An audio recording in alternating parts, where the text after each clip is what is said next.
Alhamdulillah. Wassalatu wassalam ala rasulillah wa ala alihi wa sahbihi ajmain. Amma ba'd. A'udhu billahi minash shaitanir rajim. Bismillahir rahmanir rahim.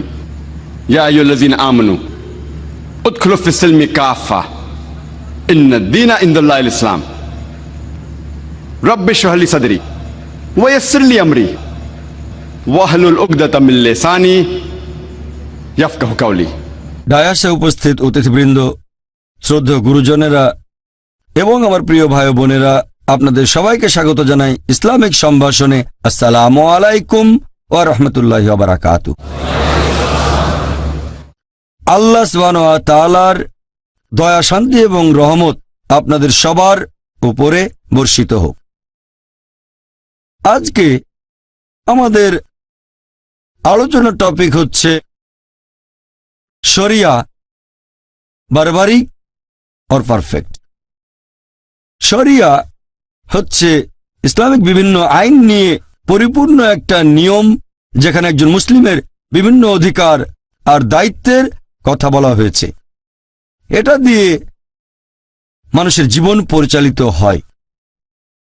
এই নিয়মগুলো পুরোপুরি সমন্বিত, আর এখানে খুঁটিনাটি ব্যাপারগুলো নিয়ে বলা হয়েছে, যেমন খাওয়া দাওয়া, পান করা, পোশাক পরা, এছাড়া বিভিন্ন জটিল আইনও এখানে আছে। এখন এই শরিয়া এর শাব্দিক মানে অনুসরণ করার জন্য পরিষ্কার পথ। ইসলামিক শরিয়া এটা এসেছে মোট 4টা উৎস থেকে। প্রথম উৎস হচ্ছে পবিত্র কোরআন। কোরআন হচ্ছে সর্বশেষ ও চূড়ান্ত আসমানি কিতাব, আল্লাহ সুবহানাহু ওয়া তাআলার প্রেরণ করা ওহী। এটা নাজিল হয়েছিল সর্বশেষ ও চূড়ান্ত নবী মুহাম্মদ সাল্লাল্লাহু আলাইহি সাল্লামের উপর। পবিত্র কোরআন হচ্ছে আল্লাহ তাআলার বাণী, আল্লাহ সুবহানাহু ওয়া তাআলার ওহী। এছাড়াও পবিত্র কোরআনকে বলা হয় ফুরকান, যে মাপকাঠি দিয়ে সত্যকে মিথ্যা থেকে আলাদা করা হয়। পবিত্র কোরআন মানুষের জন্য আল্লাহ সুবহানাহু ওয়া তাআলা নাজিল করেছেন মুহাম্মদ সাল্লাল্লাহু আলাইহি সাল্লামের উপর ফেরেশতা জিবরাইলের মাধ্যমে 1400 বছর আগে, আর নাজিল হয়েছে আনুমানিক 23 বছর ধরে। পবিত্র কোরআনে রয়েছে মোট 114টা সূরা বা অধ্যায়, আর এখানে আছে 6000-এরও বেশি আয়াত, 6000-এরও বেশি। আর পবিত্র কোরআন নাজিল হয়েছে আরবি ভাষায়। তবে অনেক বিশেষজ্ঞ ওনারা এই পবিত্র কোরআন মানে আল্লাহ সুবহানাহু ওয়া তাআলার এই বাণীকে পৃথিবীর বেশিরভাগ প্রধান ভাষাতেই অনুবাদ করেছেন। এই কোরআন, আল্লাহ সুবহানাহু ওয়া তাআলার এই বাণী, এটা হচ্ছে ইসলামিক শরিয়ার সর্বোচ্চ আর সর্বপ্রথম উৎস। শরিয়ার দ্বিতীয় উৎস হচ্ছে সুন্নাহ। সুন্নাহ মানে আমাদের নবীর পথ, অথবা আমাদের নবী যে কাজগুলো করেছেন, আর এগুলো আছে সহিহ হাদিসে, আমাদের নবীর বিভিন্ন কাজ এবং কথা। এই সুন্নাহ বা সহিহ হাদিস হচ্ছে পবিত্র কোরআনের সহায়ক গ্রন্থ। এগুলো কোরআনের ব্যাখ্যা হিসেবে কাজ করে। এখানে কোরআনের বিভিন্ন আয়াতের ব্যাখ্যা দেওয়া থাকে, আর এই সুন্নতের মধ্যে আমাদের নবী মুহাম্মদ সাল্লাল্লাহু আলাইহি ওয়াসাল্লামের নির্দেশগুলো সবার প্রথমে আসবে, তারপর আসবে নবীর কাজগুলো। আবার অনেক সময় নবীর বিভিন্ন নির্দেশগুলো ভালোভাবে বোঝার জন্য দেখার প্রয়োজন হতে পারে সাহাবীগণ তখন কি করেছিলেন। আল্লাহ পবিত্র কোরআনে বলেছেন, অনেক জায়গায় আছে, যেমন সূরা নিসা অধ্যায় 4 আয়াত 59, আল্লাহ বলেছেন আতিউল্লাহ ও আতিউর রাসূল, আল্লাহ এবং তার রাসূলকে মান্য করো। রাসূলকে মান্য করো মানে সুন্নতগুলো মেনে চলো, আমাদের নবী যেগুলো বলেছেন আর করেছেন। আর আমাদের নবী বলেছেন যে প্রথমে পবিত্র কোরআন দেখো, তারপর আমার উদাহরণ দেখো, আমার কথাগুলো, আর তারপর যদি বিস্তারিত জানতে চাও তাহলে আমার প্রজন্মকে দেখো, তার পরের প্রজন্ম দেখো এবং তারপরের প্রজন্ম। যদি আমাদের নবীর জীবনী সম্পর্কে আরো বিস্তারিতভাবে জানতে চান তিনি কি করেছেন, এখন আমাদের নবীর কথাগুলো সবচেয়ে ভালো বুঝেছিলেন নবীর সহচরগণ, অর্থাৎ সাহাবীগণ, যারা নবীর আমলে বেঁচে ছিলেন, আমাদের নবীকে দেখেছেন এবং ঈমানের সাথে মৃত্যুবরণ করেছেন। তাহলে আপনি যদি হাদিসগুলো ভালোভাবে বুঝতে চান, যদি কোনো মতভেদ থাকে তাহলে জীবনী দেখবেন সালেফে সালেহিনগণের, মানে 3টা প্রজন্ম। যদি আরো বিস্তারিত জানতে চান, আরো ব্যাখ্যা চান, তাহলে জীবনী দেখতে পারেন সাহাবীগণের, তারপরের প্রজন্ম এবং তারপরের প্রজন্ম, ব্যাস। তাহলে আমাদের নবীর সুন্নত অর্থাৎ সহিহ হাদিস হচ্ছে শরিয়ার দ্বিতীয় উৎস। 3 নম্বর উৎস হচ্ছে ইজমা, তার মানে মতামতের উপর একটা জরিপ অথবা মতামত নিয়ে একটা চুক্তি। সাহাবীগণের মতামত আমাদের নবীর সহচর সালফে সালেহিনগণের মতামতের উপর ভিত্তি করে সিদ্ধান্ত নেওয়া হয়, আর পাশাপাশি হিজরি প্রথম শতাব্দীর বিভিন্ন মুসলিম বিশেষজ্ঞের মতামতকেও এখানে গুরুত্ব দেওয়া হয়। যদি কোনো প্রশ্নের উত্তর পবিত্র কোরআনে না পান, যদি পবিত্র কোরআনে কিছু পরিষ্কার বলা না থাকে, তাহলে নবীর সুন্নতের ভেতরে খোঁজেন, মানে আমাদের নবীর সহিহ হাদিস। যদি সেখানে খুঁজে না পান, তাহলে আপনি যাবেন তৃতীয় উৎসে, আর সেটা হচ্ছে ইজমা, মতামতের ভিত্তিতে সিদ্ধান্ত নেয়া। এটা তৃতীয় উৎস। আর চতুর্থ উৎস হচ্ছে কিয়াস। কিয়াস মানে সাধারণত যুক্তির মাধ্যমে কোনো ব্যাপারে একটা সিদ্ধান্ত নেয়া। যদি আপনি এ ব্যাপারে সরাসরি কিছু না পান পবিত্র কোরআনে অথবা আমাদের নবীর হাদিসে অথবা কোনো ইজমাই, তাহলে আপনি সাধারণ যুক্তি ব্যবহার করে কোনো একটা সমস্যার সমাধান করতে কোরআনের অন্যান্য আয়াতের ভিত্তিতে অথবা নবীর হাদিসের ভিত্তিতে বা ইজমার ভিত্তিতে লজিক ব্যবহার করবেন।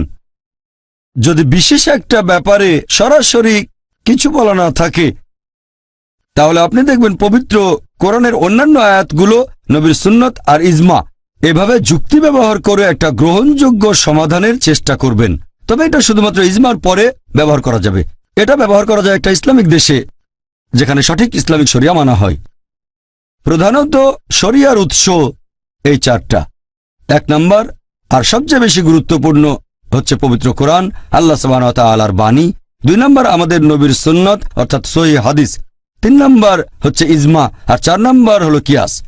ইসলামিক শরিয়া হলো একটা পরিপূর্ণ আচরণ বিধি।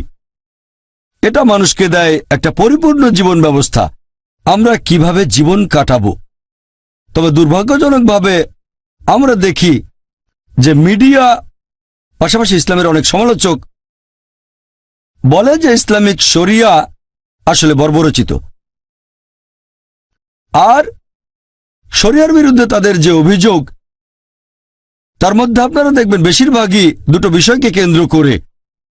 একটা হচ্ছে ইসলামে বিভিন্ন শাস্তি, হয়তো তারা পোস্টার লিখে নয়তো বইয়ের প্রচ্ছদ বানাবে, একজন লোককে হয়তো খালি গায়ে করে চাবুক মারা হচ্ছে। আর দ্বিতীয় বিষয়টা হচ্ছে ইসলামে নারী, তাদের নাকি ছোট করা হয়, তারা দেখায় হিজাবের মধ্যে একজন মহিলা। এই 2টো বিষয় দিয়েই সাধারণ সমালোচকরা শরিয়াকে আক্রমণ করে আর বলে এটা বর্বরতা। এছাড়া আরো কিছু অভিযোগ। আজকে সময় কম, তাই শরিয়ার সবগুলো দিক নিয়ে আলোচনা করতে পারবো না। তাছাড়া সময়ের স্বল্পতার কারণে আমি মিডিয়া এবং ইসলামের সমালোচকদের করা সবগুলো অভিযোগের উত্তর দিতে পারবো না এখানে। তবে হাতে যে সময় আছে, ইনশাআল্লাহ আমি চেষ্টা করব যাতে শরিয়া সম্পর্কে কিছু ভুল ধারণা দূর করতে পারি। আমি আগেও বলেছি, প্রথম পয়েন্টটা, বেশিরভাগ পশ্চিমা লেখক আর ইসলামের সমালোচক শরিয়া ভিত্তিক শাস্তির প্রসঙ্গ তুলে ইসলামকে আক্রমণ করে। এখন ইসলামিক আইনে, ইসলামিক শরিয়ায় শাস্তিটা নাকি বর্বরচিত। ইসলাম একটা পরিপূর্ণ জীবন ব্যবস্থা, আর অন্যান্য জীবন ব্যবস্থার সাথে তুলনা করলে আপনি বুঝবেন পৃথিবীর বেশিরভাগ ধর্মই আসলে ভালো কথা বলে, বেশিরভাগ ধর্মই, ইসলাম সহ। তবে অন্যান্য ধর্মগুলোর সাথে ইসলামের পার্থক্যটা হচ্ছে ইসলাম ভালো কথা বলার পাশাপাশি আমাদের পথ দেখিয়ে দেয় যে কিভাবে এই ভালো অবস্থা অর্জন করব। যেমন ধরেন, পৃথিবীর সবগুলো প্রধান ধর্মই আমাদের বলে যে চুরি করা উচিত না। হিন্দুইজম বলছে চুরি করো না, খ্রিস্টান ধর্ম বলছে চুরি করো না, ইসলামও বলছে চুরি করো না। তাহলে ইসলামের সাথে অন্যান্য জীবন দর্শন বা অন্যান্য ধর্মগুলোর মধ্যে পার্থক্যটা কি? এখানে পার্থক্য হচ্ছে যে ইসলাম ভালো কথাগুলো বলার পাশাপাশি আমাদেরকে এটাও দেখিয়ে দেয় যে কিভাবে এই ভালো অবস্থা অর্জন করব। ইসলামিক শরিয়া অনুযায়ী এখানে ইসলামের তৃতীয় স্তম্ভ হচ্ছে জাকাত। তার মানে প্রত্যেক ধনী লোক যাদের সঞ্চয় নিসাব লেভেলের উপরে আছে, অর্থাৎ 85 গ্রাম স্বর্ণের চেয়ে বেশি, সেই লোকই প্রত্যেক হিজরি সালে অতিরিক্ত সঞ্চয়ের 2.5% জাকাত হিসেবে দান করে দেবে। যদি প্রত্যেক ধনী লোক জাকাত দিয়ে থাকে, পৃথিবীতে দারিদ্র্য বলে আর কিছুই থাকবে না। তাহলে পৃথিবীতে একজন মানুষও অনাহারে মারা যাবে না। আল্লাহ পবিত্র কোরআনে বলেছেন, সূরা আল হাশর অধ্যায় নম্বর 59 আয়াত নম্বর 7, এখানে আছে যে জাকাতের বিধান করা হয়েছে যাতে করে ধন সম্পদ শুধুমাত্র ধনী লোকদের কাছে আবর্তিত না হয়। এটা বাধ্যতামূলক দান, এটা ইসলামিক শরিয়ার অংশ, এটা ফরজ। যেসব লোকজন ধনী, যাদের সঞ্চয় 85 গ্রাম স্বর্ণের চেয়ে বেশি, তারা প্রতি হিজরি সালে সেই সঞ্চয়ের 2.5% জাকাত হিসেবে দান করবে। আর তারপরেও ধরেন কেউ চুরি করলো, আল্লাহ পবিত্র কোরআনে বলেছেন সূরা মাইদা অধ্যায় নম্বর 5 আয়াত নম্বর 38 যে একজন চোর, হোক সে পুরুষ অথবা নারী, তার হাত কেটে ফেলো। এটাই আল্লাহ তাআলার পক্ষ থেকে আদর্শ দণ্ড। অনেকে হয়তো বলবে, হাত কেটে ফেলবেন? এই বিজ্ঞান আর প্রযুক্তির যুগে ইসলাম একটা বর্বর ধর্ম, এটা একটা নিষ্ঠুর ধর্ম। আর অনেকে এরকম ভাবে যে যদি সৌদি আরবে যায় সেখানে আইনটা এরকম। অনেকেই মনে করে যে হয়তো সেখানে অর্ধেক মানুষেরই হাত কাটা পড়েছে। অনেকেই মনে করে যে সৌদি আরবে যেহেতু এই আইন আছে তাই প্রতি দুজনের মধ্যে একজনের হাত কাটা পড়বে। বিশ্বাস করেন, আমি পর্যন্ত কয়েকবার সৌদি আরবে গেছি, আমি অনেকবার গেছি, এখন পর্যন্ত একটা মানুষ আমার চোখে পড়েনি যার হাত কেটে ফেলা হয়েছে। হতে পারে কিছু লোকের হাত কাটা হয়েছে, আমি একজনও দেখিনি। আইনটা এতই কড়া যে মানুষ অন্তত 10 বার চিন্তা করবে চুরি করব কি করব না। ইসলামিক শরিয়া এরকমই, এটা আপনাকে উপদেশ দেবে চুরি করো না। তবে সব মানুষ এই উপদেশ মেনে চলবে না। যারা আল্লাহকে বিশ্বাস করে তারা মানবে, কিন্তু সবাই মেনে চলবে না। এখন এই সমস্যার সমাধানটা কি হবে? এটার সমাধান হচ্ছে, যদি তারা আল্লাহ সুবহানাহু ওয়া তাআলার নির্দেশগুলো না মানে অবশ্যই শাস্তি পেতে হবে। আর বর্তমানে আমেরিকাকে পৃথিবীর সবচেয়ে উন্নত দেশগুলোর একটা বলা যেতে পারে। আপনারা কি জানেন চুরি ডাকাতির দিক থেকেও আমেরিকা পৃথিবীর মধ্যে একেবারে প্রথম সারিতেই আছে? আপনাদের একটা প্রশ্ন করি, যদি আমেরিকা ইসলামিক শরিয়া প্রয়োগ করা হয় ইউএসএতে, যে প্রত্যেক ধনী লোক যাদের সঞ্চয় 85 গ্রাম স্বর্ণের চেয়ে বেশি, তারা প্রতি হিজরি বছরে সেই সঞ্চয়ের 2.5% জাকাত দেবে। আর তারপরেও যদি কেউ চুরি করে তাহলে শাস্তি হিসেবে তার হাত কেটে ফেলতে হবে। এখন আপনাদের একটা প্রশ্ন করি, আমেরিকায় বর্তমানে চুরি ডাকাতির যে হার সেটা বেড়ে যাবে নাকি একই রকম থাকবে নাকি কমে যাবে? অবশ্যই কমে যাবে। এটা একটা প্র্যাকটিক্যাল আইন। আপনি শরিয়া প্রয়োগ করেন, অবশ্যই ফলাফল পাবেন। সেজন্য আমি বলছি যে ইসলামিক শরিয়া একেবারে নিখুঁত। আইন প্রয়োগ করব ফলাফলের জন্য, শুধুমাত্র বইয়ে লেখার জন্য না। মানুষ এখানে তর্ক করে আর ভাবে যদি এই আইন প্রয়োগ করেন, দেখছেন কত মানুষ চুরি ডাকাতি করছে, আমেরিকায় হাজার হাজার মানুষ চুরি ডাকাতি করে, তাহলে কি আপনি হাজার হাজার মানুষেরই হাত কাটবেন? শরিয়া প্রয়োগ করলে বদলাবে না মাত্র কয়েকজন, আর বাকি সবাই আল্লাহ চাইলে কখনো চুরি করবে না। অন্যরা এখন জানে যদি অ্যারেস্ট হই বের হয়ে যেতে পারবো, ঘুষ দিতে পারবো, বড়সড় কোনো শাস্তি পাবো না। তবে যদি শাস্তিটা কঠিন হয় তাহলে চুরি করার আগে 10 বার অন্তত চিন্তা করবে, তখন চুরির ইচ্ছাটাও কমে যাবে। আর মানুষজন এটা বুঝতে পারে না যে ইসলামিক শরিয়া পরিপূর্ণ, এটা নিখুঁত। তার মানে এই না যদি কোনো গরিব লোক রুটি চুরি করে কারণ তার ক্ষুধা লেগেছে এজন্য হাত কাটতে হবে না। যদি গরিব লোক চুরি করে কিছু খাওয়ার জন্য, এটা আসলে সরকারের, ইসলামিক কর্তৃপক্ষের দায়িত্ব সবাইকে খাবার দেয়া। সে কেন খাবার জন্য চুরি করবে? দায়িত্ব আসলে মুসলিম উম্মার, দায়িত্ব দেশের মানুষের। আমরাই খেয়াল রাখবো আমাদের প্রতিবেশী যেন খেতে পারে। বুঝতে পারছেন, এই শাস্তির ক্ষেত্রেও বেশ কিছু নিয়ম আছে। যদি অনেক টাকা চুরি করেন ইত্যাদি ইত্যাদি, তখন শাস্তি হবে এরকম। আর ইসলামিক একটা দেশে কোনো লোকের খাবার চুরি করার প্রশ্নই আসবে না। সেজন্যই আপনারা দেখবেন পৃথিবীর মধ্যে সৌদি আরবে সবচেয়ে চুরি ডাকাতির পরিমাণ কম।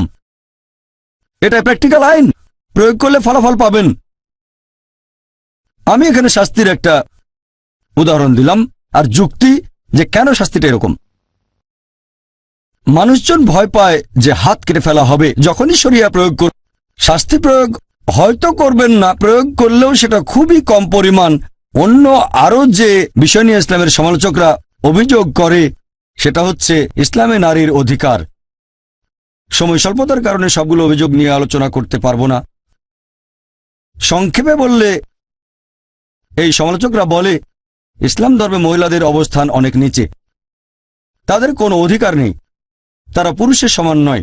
ইসলাম ধর্মে পুরুষ এবং নারী আসলে সমান, তবে সাম্যতা মানে কিন্তু অভিন্নতা নয়। তারা সমান তবে একই রকম নয়। আমাদের স্রষ্টা আল্লাহ সুবহানাহু ওয়া তাআলা পুরুষ এবং নারীকে সৃষ্টি করেছেন জৈবিকভাবে আলাদা, দেহের গঠনে আলাদা, মানসিকভাবে আলাদা। আর তাদের এই মানসিক গঠন, জৈবিক গঠন আর দেহের গঠনের ভিত্তিতে আল্লাহ সুবহানাহু ওয়া তাআলা পুরুষ এবং নারীর দায়িত্ব কর্তব্য আলাদা করে দিয়েছেন। দেখবেন যে অনেকগুলো ক্ষেত্রেই পুরুষ এবং মহিলা তারা সমান। কিছু কিছু ব্যাপারে মহিলারা কিছুটা এগিয়ে আছে, আবার কিছু ব্যাপারে পুরুষরা কিছুটা এগিয়ে আছে, তবে সব মিলিয়ে তারা সমান।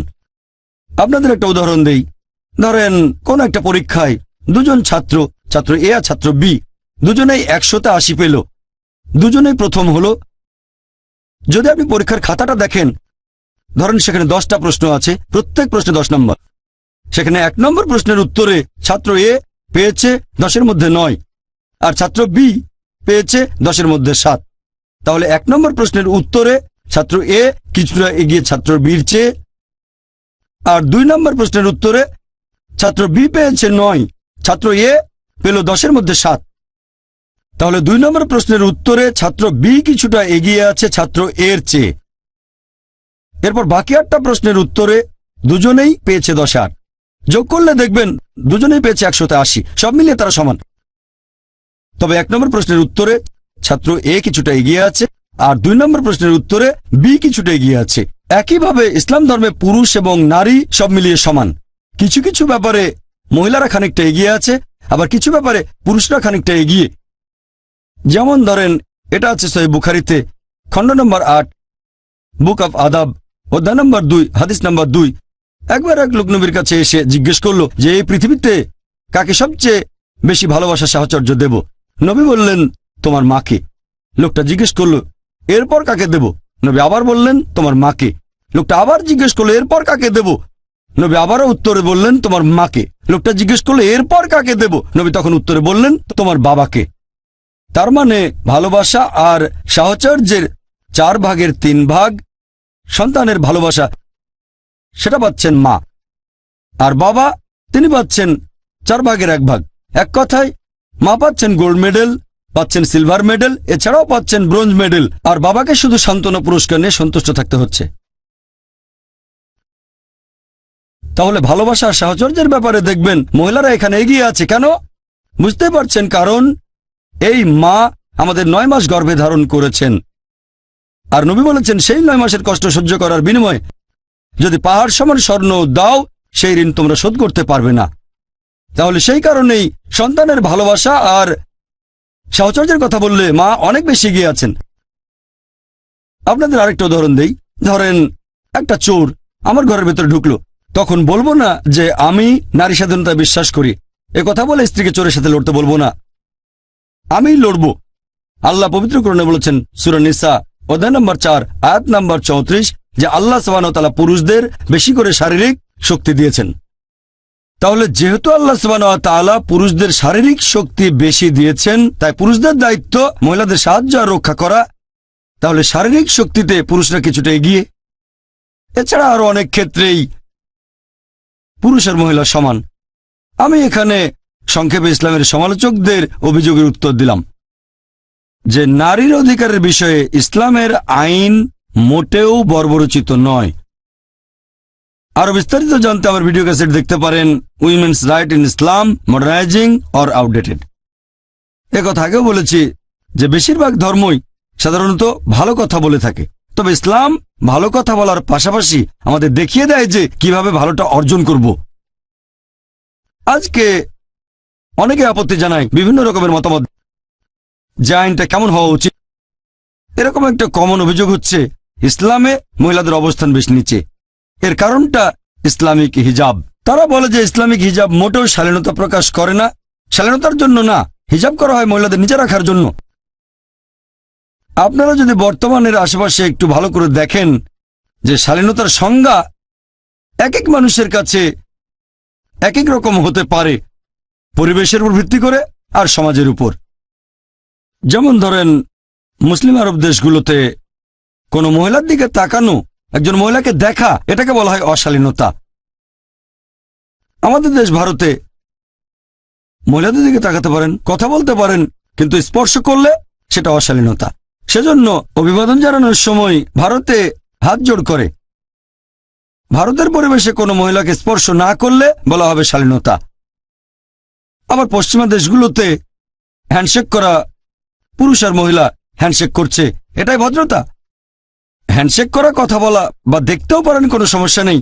সত্যি বলতে যদি কোনো মহিলা হাত বাড়িয়ে দেয় অথবা কোনো পুরুষ হাত বাড়িয়ে দেয় আর অন্যজন হ্যান্ডশেক না করে, তাহলে ধরে নেওয়া হবে যে সে অশিক্ষিত অথবা ভদ্রতা জানে না। তাহলে পশ্চিমে হ্যান্ডশেক করাই হচ্ছে শালীনতা। আবার কিছু পশ্চিমা দেশে মহিলাদের চুমুও দিতে পারবেন, সেখানে সবার সামনে চুমু দিতে পারবেন, গালে ঠোঁটে, কোনো সমস্যা নেই, এটাই শালীনতা। আবার কিছু পশ্চিমা দেশে যা খুশি তাই করতে পারবেন। একটা ছেলে আর একটা মেয়ে তাদের পারস্পরিক সম্মতিতে করতে পারবে যা খুশি তাই, সেটাকেই বলা হবে শালীনতা। শালীনতার সংজ্ঞা এক এক জায়গায় এক এক রকম। এখন আমরা কিভাবে যাচাই করব কোনটা সবচেয়ে ভালো আর কোনটা শালীনতা?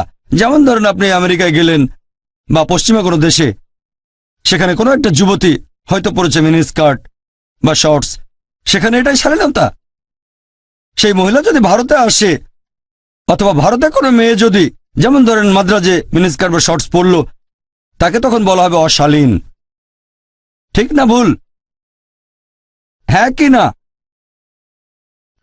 আমি কয়েক বছর আগে আমেরিকায় গিয়েছিলাম। একজন আমেরিকান আমাকে বলল যে ভারতীয় মহিলারা খুবই অভদ্র, অশালীন। আমি তো অবাক যে ভারতীয় মহিলারা অশালীন কিভাবে হয়। সে তখন বলল যে ভারতীয় মহিলারা পোশাক পরে শাড়ি আর বের করে রাখে পেট। তাহলে আমেরিকানদের কাছে পেট বের করে রাখাটা অশালীনতা। আমি ভাবলাম লোকটার কথার পেছনে ভালো যুক্তি আছে। তার কাছে শালীনতা মানে আমাদের পেট ঢাকতে হবে। এখন আমরা ভারতীয়রা মনে করি যে শালীনতা বজায় রাখি, কিন্তু পশ্চিমাদের কাছে পেট বের করে রাখাটা অশালীনতা। তাহলে কে ঠিক করবে যে কোনটা শালীনতা কোনটা অশালীনতা?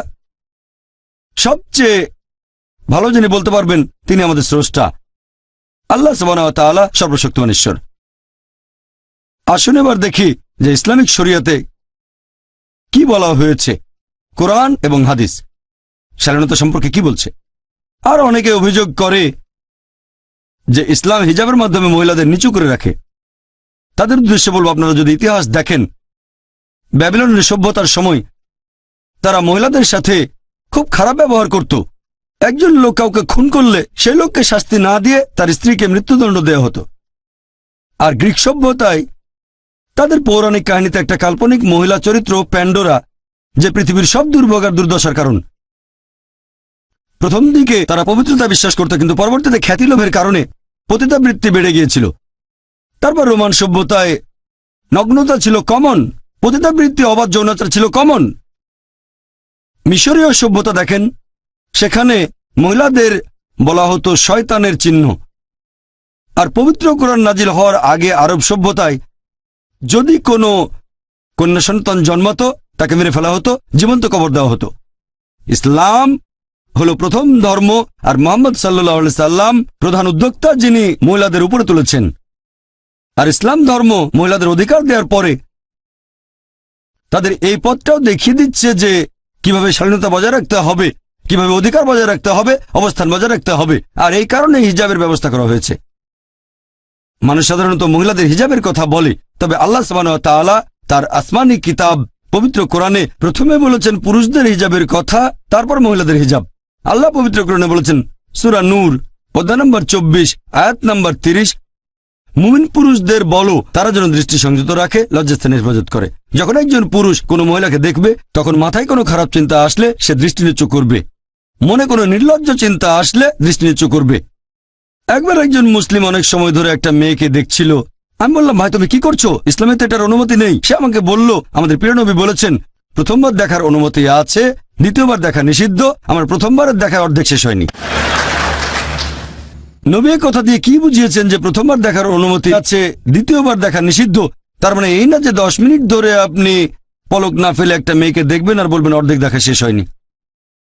এর মানে যদি অনিচ্ছাকৃতভাবে কোনো মহিলাকে আপনি দেখে ফেলেন, ইচ্ছাকৃতভাবে তাকে আরেকবার দেখবেন না, সৌন্দর্য উপভোগ করবেন না। পরের আয়াতটা বলছে মহিলাদের হিজাবের কথা। আল্লাহ পবিত্র কোরআনে বলেছেন সূরা নূর অধ্যায় নম্বর 24 আয়াত নম্বর 31, মুমিন নারীদেরকে বলো যেন দৃষ্টি সংযত রাখে, লজ্জাস্থানের হেফাজত করে, আর যা প্রকাশ থাকে সেটা বাদে যেন সৌন্দর্য প্রকাশ না করে, যেন কাপড় দিয়ে গ্রীবা আর বক্ষদেশ আবৃত করে। সৌন্দর্য প্রকাশ করবে না শুধু এই লোকগুলো ছাড়া, তার স্বামী, তার ছেলে, তার বাবা, এরকম বেশ কিছু মাহরাম যাদের সে বিয়ে করতে পারবে না, তাদের একটা লিস্ট। এই হিজাব পালনের শর্ত আছে মোট 6টা। এগুলো বলা আছে পবিত্র কোরআন এবং সহিহ হাদিসে। প্রথমটা হচ্ছে হিজাবের সীমা, পুরুষদের জন্য নাভি থেকে হাঁটু পর্যন্ত, মহিলাদের ক্ষেত্রে পুরো শরীর ঢাকা থাকবে, শুধু যে অংশটা দেখা যেতে পারে সেটা মুখমণ্ডল আর কবজি পর্যন্ত হাত। তবে অনেক বিশেষজ্ঞ বলেন এগুলো ঢেকে রাখতে হবে। হিজাবের বাকি 5টা শর্ত পুরুষ এবং মহিলাদের একই। 2 নম্বর, তারা যে পোশাকটা পরবে সেটা হবে ঢিলেঢালা, শরীরের গঠন বোঝা যাবে না। 3 নম্বর, এমন স্বচ্ছ হবে না যাতে ভেতর থেকে দেখা যায়। 4 নম্বর, পোশাক এমন আকর্ষণীয় হবে না যাতে বিপরীত লিঙ্গ আকৃষ্ট হয়। 5 নম্বর, পোশাকটা বিপরীত লিঙ্গের পোশাকের মতো হবে না। আর 6 নম্বর, পোশাকের মধ্যে অবিশ্বাসীদের কোনো চিহ্ন থাকতে পারবে না। এই হলো হিজাব পালনের 6টা শর্ত।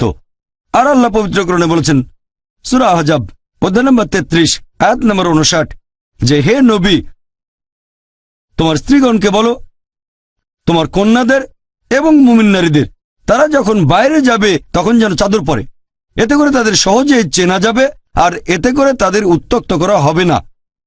কোরআন বলছে মহিলাদের হিজাবের ব্যবস্থা করা হয়েছে যাতে করে তাদের উত্ত্যক্ত করা না হয়। ধরেন দুজন যমজ বোন, দুজনেই খুব সুন্দরী, সমান সুন্দরী, আর ধরেন মাদ্রাজের রাস্তায় হেঁটে বেড়াচ্ছে। 2 বোনের মধ্যে একজন পরেছে ইসলামিক পোশাক, পুরো শরীর ঢাকা, শুধু মুখমণ্ডল আর হাতের কবজি পর্যন্ত হাত বাঁধে, আর অন্যজন পরেছে পশ্চিমা পোশাক, মিনি স্কার্ট বা শর্টস। আর ধরেন রাস্তার পাশেই দাঁড়িয়ে আছে একটা বখাটে ছেলে, শিকারের জন্য অপেক্ষা, মেয়েদের উত্ত্যক্ত করবে। আমি আপনাদের প্রশ্ন করছি, সে কোন মেয়েটাকে উত্ত্যক্ত করবে? ইসলামিক হিজাব পরা মেয়েটাকে, নাকি সেই মেয়েকে যে পরেছে পশ্চিমা পোশাক, মিনি স্কার্ট বা শর্টস? কাকে উত্ত্যক্ত করবে? আপনারাও জানেন সেই মেয়েটাকে যে পরেছে মিনি স্কার্ট বা শর্টস। তাহলে কোরআন ঠিকই বলেছে যে মহিলাদের জন্য হিজাবের ব্যবস্থা করা হয়েছে যাতে করে তাদের উত্ত্যক্ত করা না হয়। আর তারপরেও যদি একজন পুরুষ কোনো মহিলাকে ধর্ষণ করে, ইসলামিক শরিয়া বলছে তাকে মৃত্যুদণ্ড দেয়া হবে। তখন মানুষ হয়তো বলবে, মৃত্যুদণ্ড? এই বিজ্ঞান আর প্রযুক্তির যুগে ইসলাম একটা বর্বর ধর্ম, এটা একটা নিষ্ঠুর ধর্ম, খুবই নির্দয় জীবন ব্যবস্থা। তখন আমি একটা প্রশ্ন করি, আর এই প্রশ্নটা এই পর্যন্ত অনেক অমুসলিমকে আমি করেছি, যে ধরেন আল্লাহ না করুক কেউ আপনার মাকে ধর্ষণ করলো, আর আপনি সেখানে বিচারক, সেই ধর্ষককে আপনার সামনে নিয়ে আসা হলো, তখন তাকে কি শাস্তি দেবেন? বিশ্বাস করেন 100% অমুসলিম উত্তরে বলেছে আমি তাকে মৃত্যুদণ্ড দেব। তাহলে কেন এই দুমুখ নীতি? কেউ আপনার মাকে ধর্ষণ করলে তাকে দেবেন মৃত্যুদণ্ড, আর অন্য কাউকে ধর্ষণ করলে আপনি বলবেন যে ইসলাম একটা বর্বর ধর্ম। কেউ আপনার মাকে ধর্ষণ করলে তাকে দেবেন মৃত্যুদণ্ড, আর অন্য কারো মা ধর্ষিত হলে তখন আপনিই বলবেন যে মৃত্যুদণ্ড আসলে একটা বর্বরতা। কেন এই দুমুখ নীতি? মাত্র একজন লোক একটু অন্যরকম বলেছিল, স্মার্ট একজন আমেরিকান। প্রশ্নোত্তর পর্বে লোকটা আমার সাথে কথা বলেছিল। সে বলেছিল যে ভাই জাকির, কেউ আমার মাকে ধর্ষণ করলে আমি তাকে মৃত্যুদণ্ড দেব না, আমি তাকে 5 বছরের জন্য কারাদণ্ড দেব, একেবারে সশ্রম কারাদণ্ড। ভালো, আপনি কি জানেন যে আমেরিকার পরিসংখ্যান অনুযায়ী যেসব লোক ধর্ষণের দায়ে শাস্তি ভোগ করে, জেল থেকে বের হয়েই এর মধ্যে 95%-এর বেশি লোক আবার ধর্ষণ করে? যদি চান আপনার মা বাবা ধর্ষিত হবে সেটা আপনার ব্যাপার, মুসলিমরা চায় না আমাদের মা বাবা ধর্ষিত হোক। সে বলল এরকম হলে তাকে প্রথমবারই মৃত্যুদণ্ড দেব। আর আপনারা দেখবেন যে আমেরিকা পৃথিবীর সবচেয়ে উন্নত দেশগুলোর মধ্যে একটা। এটা কি জানেন যে FBI এর একটা পরিসংখ্যান অনুযায়ী শুধুমাত্র 1990 সালে 1,02,555টা ধর্ষণের অভিযোগ রিপোর্ট করা হয়েছে। এক বছরে 1,02,555টা ধর্ষণের রিপোর্ট। আর FBI বলছে মাত্র 16% ধর্ষণের ঘটনা রিপোর্ট করা হয়। যদি জানতে চান আসলে কতজন ধর্ষিত হয়েছে তাহলে 6.25 দিয়ে গুণ করেন, আপনারা দেখতে পাবেন যে 6,40,968টা ধর্ষণের ঘটনা ঘটেছে 1990 সালে শুধুমাত্র আমেরিকায়। যদি এই সংখ্যাটাকে 365 দিয়ে ভাগ করেন তাহলে দেখবেন যে প্রতিদিন 1,756 জন ধর্ষিত হয়েছে আমেরিকায়। FBI এর রিপোর্ট অনুযায়ী 1990 সালে প্রতিদিন 1,756 জন। আরও একটা রিপোর্ট তৈরি করেছে national crime victimization survey bureau, US department of justice. সেখানে বলা হয়েছে যে 1996 সালের প্রত্যেক দিন গড়পড়তায় 2,713টা ধর্ষণের ঘটনা ঘটেছে। 2,713, তার মানে প্রতি 32 সেকেন্ডে একটা ধর্ষণের ঘটনা ঘটেছে আমেরিকায় 1996 সালে। আমরা এই অডিটোরিয়ামে প্রায় 1.5 ঘন্টা পার করে ফেলেছি। অলরেডি এর মধ্যে আমেরিকায় কয়েকশো ধর্ষণের ঘটনা ঘটেছে যতক্ষণ আমরা এখানে আছি। আমি আপনাদের প্রশ্ন করি, যদি আমেরিকায় ইসলামিক শরিয়া প্রয়োগ করা হয়, যখন একজন পুরুষ কোনো মহিলাকে দেখবে তার মাথায় কোনো খারাপ চিন্তা আসলে সে দৃষ্টি নিচু করবে। এছাড়াও মহিলারা ইসলামিক হিজাব পরবে, পুরো শরীর ঢাকা, শুধু মুখমণ্ডল আর হাতের কবজি বাঁধে। আর তারপরে একজন পুরুষ কোনো মহিলাকে ধর্ষণ করলে তাকে মৃত্যুদণ্ড দেয়া হবে। ধর্ষণের শাস্তি মৃত্যুদণ্ড। আমি আপনাদের প্রশ্ন করছি, এখন আমেরিকায় ধর্ষণের যে হার সেটা কি বেড়ে যাবে, একই রকম থাকবে নাকি কমে যাবে? অবশ্যই কমে যাবে। এটাই প্র্যাকটিক্যাল আইন। আপনি শরিয়া প্রয়োগ করলে নিশ্চয়ই ফল পাবেন। সেজন্য আমি বলি যে ইসলাম ভালো কথা বলার পাশাপাশি সব ধর্মে বলে উত্ত্যক্ত করা উচিত না, ধর্ষণ করা উচিত না। তবে ইসলাম দেখিয়ে দেয় এটা কিভাবে অর্জন করব, যেখানে মহিলাদের উত্ত্যক্ত বা ধর্ষণ করা হবে না। আর পৃথিবীর মধ্যে যে দেশে ধর্ষণের হার সবচেয়ে কম সেটা সৌদি আরব, সেখানে আইনই এরকম। সেজন্য আমি বলি যে ইসলামিক শরিয়া একটা পরিপূর্ণ আইন, এটাই সবচেয়ে প্র্যাকটিক্যাল আইন। এটা আমাদের দেখিয়ে দেয় কিভাবে অর্জন করব শান্তি।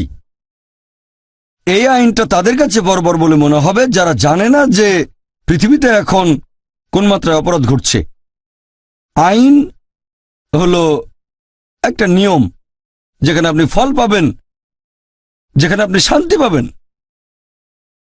ইসলামের অনেক সমালোচক বলে যে ইসলামিক শরিয়া এটা একটা বর্বর আইন, এটা পুরুষদের একাধিক স্ত্রী রাখার অনুমতি দেয়। সত্যি বলতে আপনারা কোরআন পড়লে দেখবেন, কোরআন এটা হলো পৃথিবীর মধ্যে একমাত্র ধর্মগ্রন্থ যেটা বলছে মাত্র একটা বিয়ে করো। পৃথিবীর বুকে পবিত্র কোরআন বাদে আর কোনো ধর্মগ্রন্থ এরকম বলছে না যে মাত্র একটা বিয়ে করো। যদি আপনি বাইবেল পড়েন, ভগবদ্গীতা পড়েন, মহাভারত পড়েন, রামায়ণ পড়েন, বেদ পড়েন, পবিত্র কোরআন ছাড়া আর কোনো ধর্মগ্রন্থ এরকম বলছে না যে মাত্র একটা বিয়ে করো। হিন্দু ধর্মগ্রন্থ পড়লে দেখবেন, যেমন ধরেন রামায়ণ, সেখানে শ্রী রামচন্দ্রের বাবা নাম ছিল দশরথ, তার একাধিক স্ত্রী ছিল। এরপর যদি পড়েন বিষ্ণু সূত্র, সেখানে বলা হয়েছে 24 নম্বর অধ্যায় অনুচ্ছেদ 1, একজন ব্রাহ্মণের 4 জন স্ত্রী থাকতে পারে। আর মহাভারত পড়লে দেখবেন কৃষ্ণের কতজন স্ত্রী ছিল?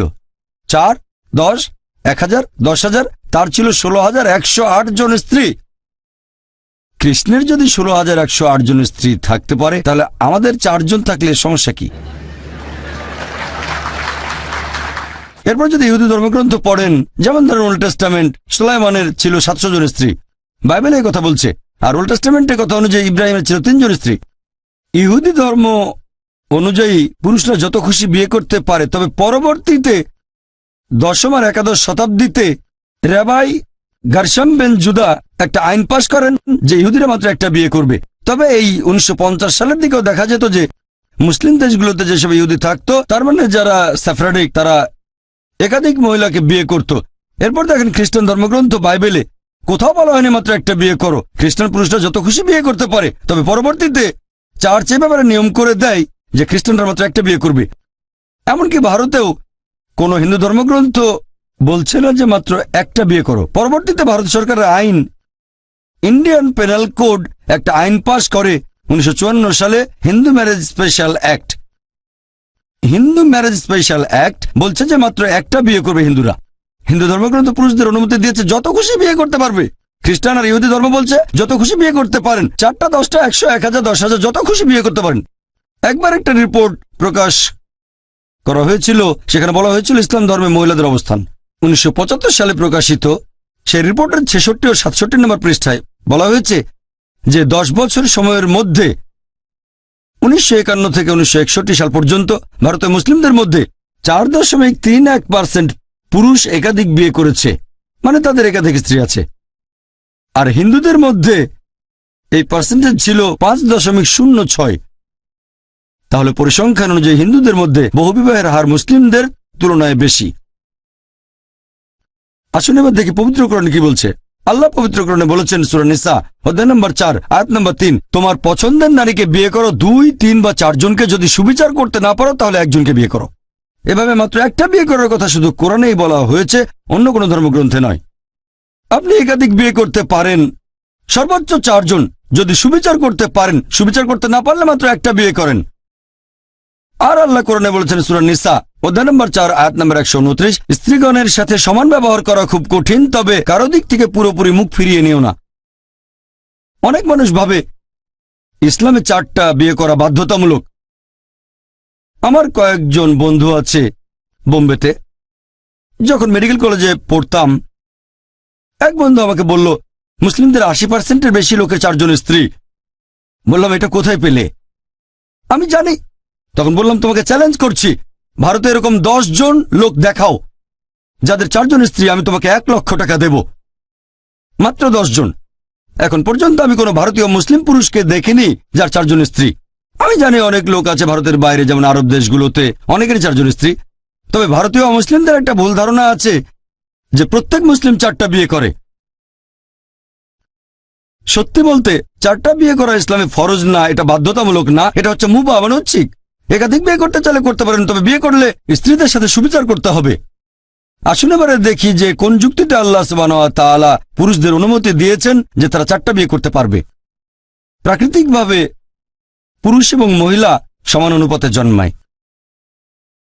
তবে একেবারে ছোটবেলায় দেখা যায়, কোন শিশু বিশেষজ্ঞকে জিজ্ঞেস করলেই জানবেন, মেয়ে শিশুরা ছেলেদের চেয়ে ভালো করে রোগ জীবাণুর বিরুদ্ধে যুদ্ধ করতে পারে।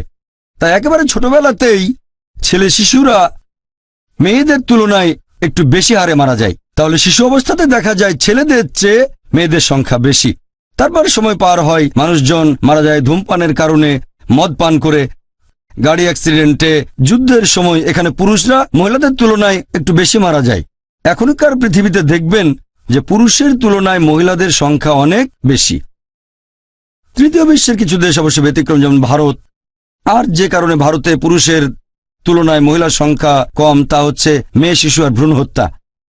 এরকম একটা পরিসংখ্যান হয়েছিল বিবিসিতে, অনুষ্ঠানের নাম অ্যাসাইনমেন্ট লেট হার ডাই। সেখানে ব্রিটিশ রিপোর্টার এমিলি বেকেনন বলেছেন যে প্রত্যেক দিন এই ভারতে 3000-এরও বেশি মহিলার গর্ভপাত ঘটানো হয় যখন জানতে পারে শিশুটা মেয়ে।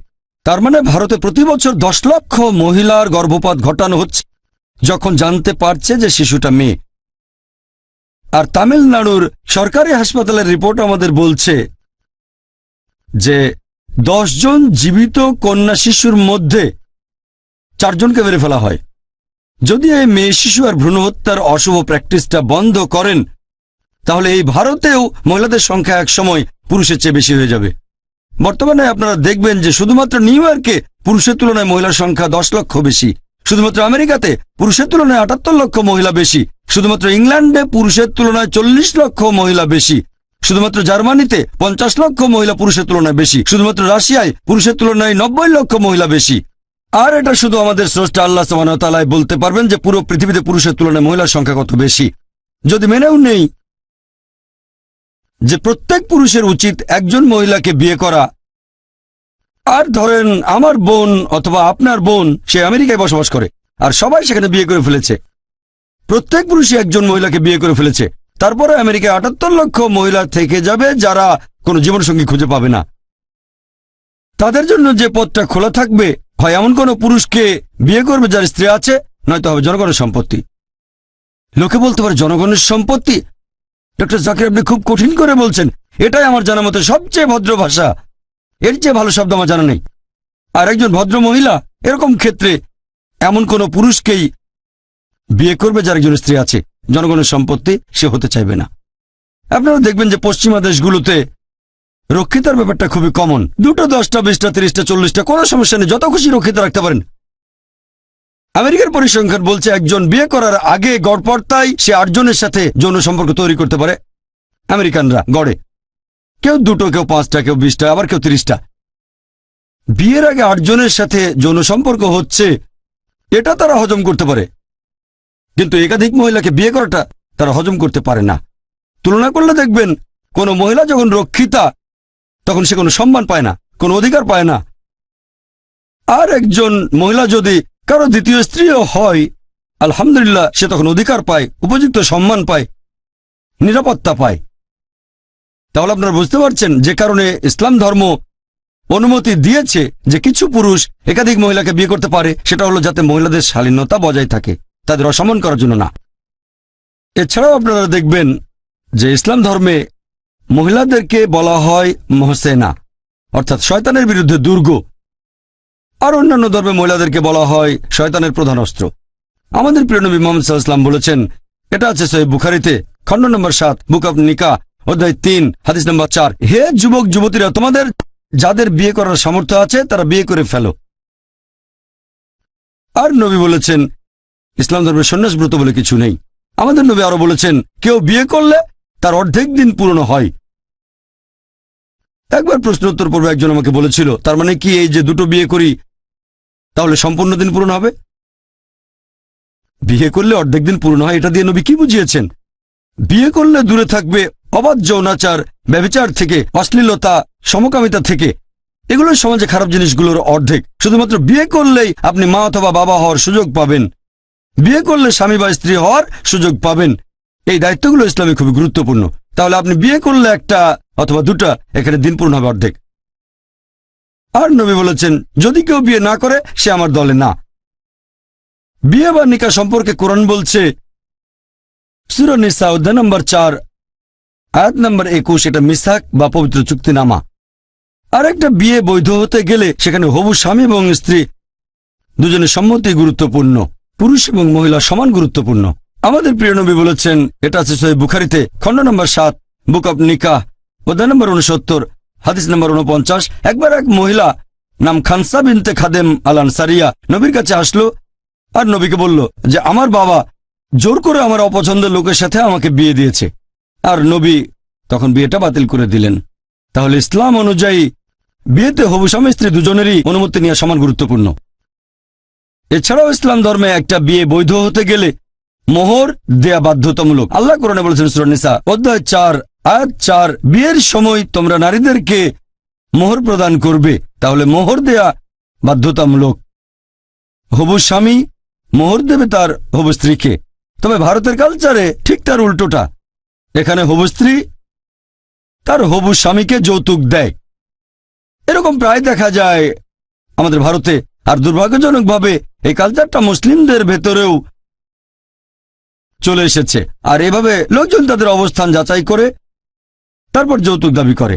গ্র্যাজুয়েট হলে দাবি করে 1 লাখ টাকা, ইঞ্জিনিয়ার হলে 10 লাখ টাকা, আর ডাক্তার হলে বোধহয় 20 লাখ টাকা। ব্যাপারটা যেন কোরবানির হাটে গরু ছাগল বিক্রি হচ্ছে।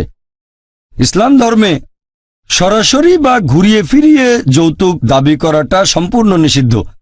আপনি এভাবে বলতে পারবেন না যে আমার ছেলে মার্সিডিজ গাড়ি চালাতে পছন্দ করে, তার মানে যৌতুক হিসেবে মার্সিডিজ বেঞ্চ দিতে হবে। আমার ছেলে 3 বেডরুমের অ্যাপার্টমেন্ট খুব পছন্দ করে, তার মানে যৌতুক হিসেবে 3 বেডরুমের অ্যাপার্টমেন্ট দিতে হবে। প্রত্যক্ষ বা পরোক্ষভাবে যৌতুক দাবি করা ইসলাম ধর্মে নিষিদ্ধ। মেয়ের বাবা মা যদি স্বেচ্ছায় কিছু দেয় তাহলে কোনো সমস্যা নেই, তবে প্রত্যক্ষ বা পরোক্ষভাবে যৌতুক দাবি করা নিষিদ্ধ। তার বদলে হবু স্বামী এখানে তার হবু স্ত্রীকে বিয়ের সময় মোহর দেবে। তাহলে এইভাবে আলহামদুলিল্লাহ ইসলাম মহিলাদের অধিকার নিশ্চিত করেছে। আল্লাহ পবিত্র কোরআনে বলেছেন সূরা নূর অধ্যায় নম্বর 24 আয়াত নম্বর 4 যে যদি কোনো লোক একজন মহিলার শালীনতা সম্পর্কে অভিযোগ করে, কেউ যদি বলে অমুক মহিলা ভালো না, অশালীন, আর সে যদি 4 জন সাক্ষী উপস্থিত করতে না পারে, তাদের প্রত্যেককে 80 বার চাবুক মারা হবে। তার মানে যদি কেউ কোনো মহিলার নামে অপবাদ দেয়, এটা আমাদের সমাজে কমন, আপনি অপবাদ দিতে পারেন কারো মাকে, কারো বাবাকে, মেয়েকে বা বোনকে, তাতে কিছু হবে না। তবে ইসলামিক শরিয়ায় কেউ যদি কোনো মহিলার শালীনতা নিয়ে অপবাদ দেয় আর 4 জন সাক্ষী আনতে না পারে, শাস্তি পাবে 80টা চাবুক। আবার ধরেন 4 জন সাক্ষী আনলো, যদি কেউ তার মিথ্যা সাক্ষ্য দিয়ে ধরা পড়ে, তাহলে সবাইকে 80 চাবুক মারা হবে। অনেকে বলবে 80 চাবুক, এটা বর্বরতা। কোনো মহিলার শালীনতা নিয়ে অপবাদ দেওয়াটা কি বর্বরতা নয়? তাহলে বর্বরতা জিনিসটা আপেক্ষিক। ইসলামিক শরিয়ার আইন, আল্লাহ সুবহানাহু ওয়া তাআলার আইন মহিলাদের রক্ষা করে, তাদের অবস্থানকে উপরে ওঠায়।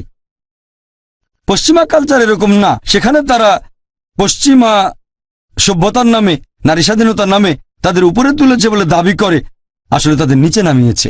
তাদের বানিয়েছে উপপত্নী, রক্ষিতা আর ভোগের বস্তু। এগুলো তারা লুকিয়ে রাখে আর্ট কালচারের রঙিন পর্দার পেছনে। পশ্চিমা সমাজ নারী স্বাধীনতার কথা বললেও আসলে তাদের নিচে নামিয়েছে। দাবি করে মহিলাদের উপরে তুলেছে, কিন্তু তাদের আরো নিচে নামিয়েছে। আর্ট এবং কালচারের নাম করে বিক্রি করে নিজের মেয়েকে, বিক্রি করছে নিজের মাকে। এ ব্যাপারে আমি একটা উদাহরণ দিয়েছিলাম যে BMW গাড়ির একটা অ্যাড একবার শুনেছিলাম, এটা খুব বিখ্যাত অ্যাড। একটা মেয়ে বিকিনি পরে দাঁড়িয়েছে BMW গাড়ির সামনে, এটা খুবই দামি একটা গাড়ি, আর উপরে লেখা এখনই চালিয়ে পরীক্ষা করে দেখুন। কাকে? গাড়িটাকে না মেয়েটাকে? এটা তারা কি করছে? তারা তো উন্নতির কথা বলে, সভ্যতা, আসলে বিক্রি করছে নিজের মাকে, বিক্রি করছে নিজের মেয়েকে, বিক্রি করছে স্ত্রীকে। ইসলাম ধর্মে আমরা মহিলাদের নিরাপত্তা দিই, তাদের ভালোবাসি, তাদের শ্রদ্ধা করি, তাদের সম্মান করি, তাদের বিক্রি করতে চায় না।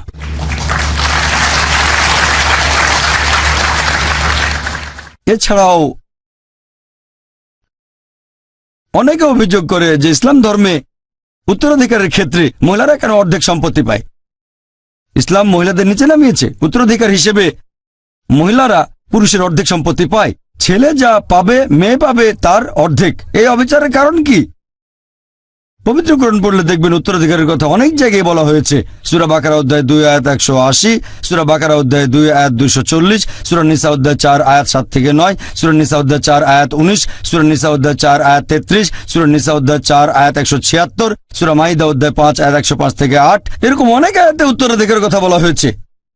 তবে যে আয়াতটাতে এই ব্যাপারে বিস্তারিত বলা হয়েছে সেটা সূরা নিসা অধ্যায় নম্বর 4 আয়াত 11-12 এবং আয়াত 176। আল্লাহ পবিত্র কোরআনে বলেছেন সূরা নিসা অধ্যায় 4 আয়াত 11, সন্তানের উত্তরাধিকারের কথা যদি বলা হয়, পুত্র এখানে কন্যার চেয়ে দ্বিগুণ অংশ পাবে। যদি শুধু কন্যা থাকে 2 বা ততোধিক, তাহলে প্রত্যেকে পাবে 2/3। যদি মাত্র একজন কন্যা থাকে সে পাবে অর্ধেক। তারপর আয়াতটা বলছে তার পিতা মাতা দুজনেই পাবে 1/6 যদি সন্তান থাকে। কোনো সন্তান না থাকলে সেখানে মা পাবে 1/3। যে মারা গেছে তার যদি কোনো ভাই বোন না থাকে, এই হিসেবটা সব দেনা শোধ করার পর। পরের আয়াত সূরা নিসা অধ্যায় নম্বর 4 আয়াত নম্বর 12 বলছে যে তোমার স্ত্রী যদি কোনো সম্পদ রেখে যায় তুমি পাবে অর্ধেক যদি সন্তান না থাকে, আর 1/4 যদি সন্তান থাকে। তোমার স্ত্রীর জন্য সম্পদ রেখে গেলে যদি সন্তান না থাকে তাহলে স্ত্রী পাবে 1/4, আর যদি সন্তান থাকে স্ত্রী পাবে 1/8। মনে রাখতে কষ্ট হতে পারে, তাই বাসায় গিয়ে চেক করবেন সূরা নিসা অধ্যায় নম্বর 4 আয়াত নম্বর 11 ও 12। তবে সামগ্রিকভাবে আমি মানছি যে বেশিরভাগ ক্ষেত্রে মহিলারা পুরুষদের তুলনায় অর্ধেক সম্পত্তি পায়। অনেক সময় বাবা মা সমান অংশের সম্পত্তি পাবে যদি সন্তান না থাকে, তবে সামগ্রিকভাবে বেশিরভাগ ক্ষেত্রে মহিলারা অর্ধেক পায়। এরকম করার পেছনে যুক্তিটা কি? যুক্তিটা হচ্ছে যে ইসলাম ধর্মে মহিলারা পুরুষদের তুলনায় বেশি অর্থনৈতিক নিরাপত্তা পেয়ে থাকে। ইসলামে দায়িত্বটা থাকে তার বাবার অথবা তার ভাইয়ের সেই মহিলার বিয়ে হওয়ার আগে, এরপর দায়িত্ব সেই মহিলার স্বামীর অথবা ছেলের বিয়ে হওয়ার পরে, এরপর থাকা খাওয়া পোশাক পরিচ্ছদ সবকিছু তারা বহন করে। তাহলে এখানে অর্থ উপার্জন করার দায়িত্ব পুরুষদের উপর, মহিলাদের উপর না। এখন আল্লাহ সুবহানাহু ওয়া তাআলা যেহেতু পুরুষদের উপর অর্থনৈতিক দায়িত্ব দিয়েছেন, আর আল্লাহ সুবিচার করেন, পবিত্র কোরআনে আছে সূরা নিসা অধ্যায় 4 আয়াত 40, আল্লাহ সুবহানাহু ওয়া তাআলা কারো উপর অনুপরিমাণও জুলুম করেন না। ধরেন একজন লোক মারা গেল, সে রেখে গেল দুজন সন্তান, একটা ছেলে একটা মেয়ে। স্ত্রী আর অন্যান্য আত্মীয় স্বজনের অংশ দেওয়ার পর ধরেন 1,50,000 টাকা অবশিষ্ট আছে। ইসলামিক শরিয়া অনুযায়ী এক ছেলে আর এক মেয়ে, অন্য সবার অংশ দেওয়ার পর 1.5 লক্ষ টাকা আছে। এখানে ছেলে পাবে 1 লক্ষ টাকা আর মেয়ে পাবে 50,000 টাকা। এখন আমি আপনাদের প্রশ্ন করি, কোনটা বেশি ভালো?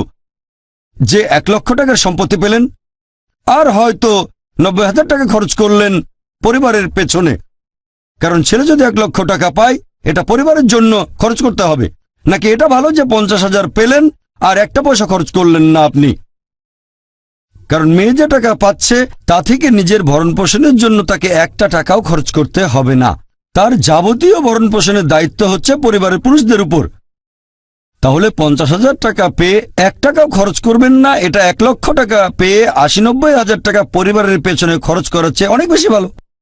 এখন আল্লাহ অর্থনৈতিক দায়িত্বটা পরিবারের পুরুষদের উপর দিয়েছেন, সেজন্য পুরুষরা এখানে দ্বিগুণ সম্পত্তি পাচ্ছে। তবে সামগ্রিকভাবে দেখলে আপনারা বুঝতে পারবেন যে মহিলারা অনেক বেশি উপকার পাচ্ছে অর্থনৈতিক ক্ষেত্রে পুরুষদের তুলনায়। মহিলারা অর্থনৈতিক নিরাপত্তা পাচ্ছে। এছাড়াও আপনারা দেখবেন কমন একটা অভিযোগ, সময় বেশি নেই সবগুলো বলতে পারছি না, কমন অভিযোগটা জিহাদ। আর শুধু অমুসলিম নয়, অনেক মুসলিমদের মধ্যে এই ভুল ধারণা আছে যে একজন মুসলিম যদি কোনো রকম যুদ্ধ করে, সে যে কোনো কারণে, হতে পারে ব্যক্তিগত স্বার্থ উদ্ধার, হতে পারে খ্যাতি বা পলিটিক্সের জন্য, সেটাকে বলা হয় জিহাদ। একজন মুসলিম যদি কোনো কারণে যুদ্ধ করে সেটা জিহাদ না। জিহাদের মূল আরবি শব্দটা হচ্ছে জাহাদা, যার মানে চেষ্টা করা বা সংগ্রাম করা। ইসলামিক শরিয়া অনুযায়ী এর মানে, ইসলামিক পরিভাষায় জিহাদ মানে নিজের খারাপ প্রবৃত্তিগুলোর বিরুদ্ধে চেষ্টা আর সংগ্রাম করা। আরেকটা মানে হচ্ছে সমাজকে ভালো করার জন্য চেষ্টা করা। আরও একটা মানে যুদ্ধের ময়দানে আত্মরক্ষার জন্য লড়াই করা। এর আরেকটা মানে অত্যাচার আর অবিচারের বিরুদ্ধে চেষ্টা সংগ্রাম করে যাওয়া। জিহাদ মানে চেষ্টা করা বা সংগ্রাম করা। আরও ভুল ধারণা আছে, অনেক লোকে বলে যে জিহাদ শব্দের মানে পবিত্র যুদ্ধ। যদি পবিত্র যুদ্ধ শব্দটার আরবি করেন সেটা হারবুম মুকাদ্দাসা, আর কোরআন পড়লে দেখবেন এই পবিত্র কোরআনের কোনো জায়গা বা কোনো সহিহ হাদিসে হারবুম মুকাদ্দাসা শব্দটা ব্যবহার করা হয়নি। তাহলে জিহাদ মানে পবিত্র যুদ্ধ না। এই পবিত্র যুদ্ধ শব্দটা প্রথম ব্যবহার করেছে পশ্চিমা লোকজনেরা। এটা দিয়ে তারা বোঝাতো ক্রুসেড। খ্রিস্টানরা একসময় অনেক দেশ জয় করেছিল, খ্রিস্টান ধর্মের দোহাই দিয়ে হাজার হাজার মানুষ হত্যা করেছিল, এটাকে বলা হয় পবিত্র যুদ্ধ। ইসলাম অনুযায়ী জিহাদ মানে পবিত্র যুদ্ধ না। জিহাদের একটা টাইপ হতে পারে যুদ্ধ করা, সেটা হচ্ছে কিতাল, আর সেটা আল্লাহ সুবহানাহু ওয়া তাআলার পথে যুদ্ধ করা। এই জিহাদের উপর আমি একটা পুরো লেকচার দিয়েছিলাম চেন্নাই শহরে 1.5 বছর আগে। সেই লেকচারটা আপনারা দেখতে পারেন। আর আপনারা দেখবেন কিছু লোক বেছে বেছে কোরআনের কয়েকটা আয়াত নিয়ে বলে যে পবিত্র কোরআন বলছে যখনই কাফিরকে দেখবে তাকে হত্যা করবে, তার মানে কোনো অমুসলিমকে দেখলেই তাকে মেরে ফেলো। এটা একটা বর্বর ধর্ম। এরকম খুব বিখ্যাত একটা আয়াত সূরা তাওবা অধ্যায় নম্বর 9 আয়াত নম্বর 5। ইসলামের সমালোচকরা বলেন, যেমন অরুণ সুরি একটা বই লিখেছেন দ্য ওয়ার্ল্ড অফ ফতোয়া, সেখানে সূরা তাওবার 5 নম্বর আয়াতের উদ্ধৃতি দিয়ে বলেছেন এই কোরআন বলছে যখনই তুমি কাফিরকে দেখবে, ব্র্যাকেটের মধ্যে লিখে দিয়েছেন হিন্দু, তাকে হত্যা করো। আপনি কোরআন খুললে দেখবেন সূরা তাওবা অধ্যায় নম্বর 9 আয়াত নম্বর 5, সেখানে আছে যখনই কোনো কাফিরকে দেখবে মেরে ফেলো। তবে এখানে উদ্ধৃতি দেওয়া হয়েছে কোনো প্রসঙ্গ ছাড়া। প্রসঙ্গটা জানলে বুঝতে পারবেন সূরা তাওবার শুরুর দিকের আয়াতগুলো অধ্যায় নম্বর 9, এখানে মুসলিম আর মক্কার মুশরিকদের মধ্যে একটা চুক্তির কথা বলা হয়েছে। মুশরিকরা ইচ্ছে করে এই চুক্তির শর্তগুলো ভঙ্গ করেছিল। যখন আল্লাহ সুবহানাহু ওয়া তাআলা তাওবার 5 নম্বর আয়াত পর্যন্ত নাজিল করলেন, সেখানে তিনি মুশরিকদের উদ্দেশ্যে বললেন সব ঠিক করে ফেলো 4 মাসের ভেতরে, তা না হলে যুদ্ধ ঘোষণা করা হবে। আর সেই যুদ্ধক্ষেত্রে আল্লাহ সুবহানাহু ওয়া তাআলা বলেছেন যখনই কাফিররা মানে শত্রুরা আসবে তাদের সাথে লড়াই করে হত্যা করো। তাহলে এই আয়াতটা নাজিল হয়েছিল যুদ্ধের ময়দানের প্রসঙ্গে। যখন শত্রু তোমাদের আক্রমণ করতে আসবে তখন ভয় পেও না, লড়াই করে তাদের হত্যা করো। এখন একজন আর্মি জেনারেল তার সৈনিকদের মনোবল চাঙ্গা করার জন্য এভাবে তাদের বলবে যে তোমরা ভয় পেও না, লড়াই করে শত্রুদের মারো, বলবে না শত্রুদের মেরে ফেলো না, যুদ্ধ করো না। তাহলে কোরআনের এই আয়াতটা নাজিল হয়েছিল একটা যুদ্ধের প্রসঙ্গে। অরুণ সূরি এখানে 5 নম্বর আয়াত থেকে চলে গেছেন 7-এ, কারণ সূরা তওবা অধ্যায় 9 আয়াত 6-এ তার অভিযোগের উত্তরটা বলা আছে। 6 নম্বর আয়াত বলছে, যদি তোমার শত্রুরা আশ্রয় চায়, যদি শান্তি চায়, শুধু শান্তি দিও না, তাদেরকে একটা নিরাপদ জায়গায় পৌঁছে দিয়ে এসো, যাতে করে তারা আল্লাহ সুবহানাহু ওয়া তাআলার বাণী শুনতে পারে। আজকের দিনের সবচেয়ে দয়ালু আর্মি জেনারেল হয়তো সৈন্যদের বলবে শত্রুদের ছেড়ে দাও, কিন্তু আল্লাহ বলেছেন শুধু শান্তি দেওয়ায় নয়, নিরাপদ জায়গায় পৌঁছে দিয়ে এসো। আর এছাড়াও আপনারা দেখবেন পৃথিবীর সবগুলো প্রধান ধর্মগ্রন্থ, সেখানে সত্য আর মিথ্যার মধ্যে লড়াইয়ের কথা বলা হয়েছে।